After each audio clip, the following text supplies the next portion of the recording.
রাব্বি, আসামিদেরকে তো আদালতে আনা হয়েছে, যুক্তিতর্ক উপস্থাপন কি শুরু হয়েছে? বিস্তারিত জানাবেন। শিশু রামিসা হত্যা মামলার আজকে যুক্তিতর্ক উপস্থাপন, রাষ্ট্র এবং আসামি পক্ষের আইনজীবীরা তাদের নিজেদের সপক্ষে আজকে যুক্তি তুলে ধরবেন, পাশাপাশি আইনি নানা ব্যাখ্যা নজির তারা আজকে তুলে ধরবেন। ইতিমধ্যেই আদালতে হাজির করা হয়েছে এই মামলার দুজন যিনি আসামি রয়েছেন, সোহেল রানা এবং তার স্ত্রী। কিছুক্ষণের মধ্যেই তাদেরকে এজলাসে তোলা হবে এবং আজকের যে যুক্তিতর্ক উপস্থাপন সেটি শুরু হবে। যেহেতু যুক্তিতর্কের মাধ্যমে একটি মামলার বিচার কার্যক্রমের আনুষ্ঠানিকতা শেষ হয় এবং আজকে যুক্তিতর্কে শেষ হওয়ার পরই রায়ের জন্য একটি দিন ধার্য করবেন। এর মাধ্যমে এখানে রাষ্ট্রনিযুক্ত যারা আইনজীবী রয়েছেন আসামিপক্ষের তারাও উপস্থিত হয়েছেন এখানে। পাশাপাশি এখানে যারা স্পেশাল পাবলিক প্রসিকিউটর তারা উপস্থিত হয়েছেন।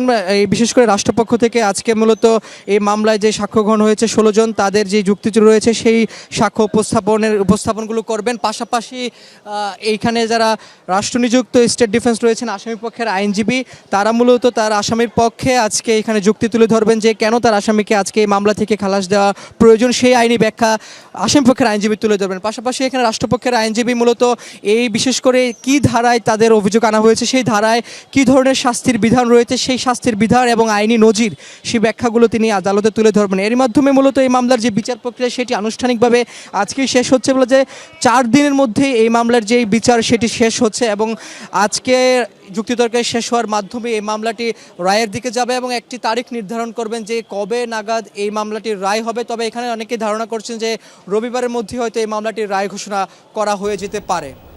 রাব্বি, আপনাকে ধন্যবাদ।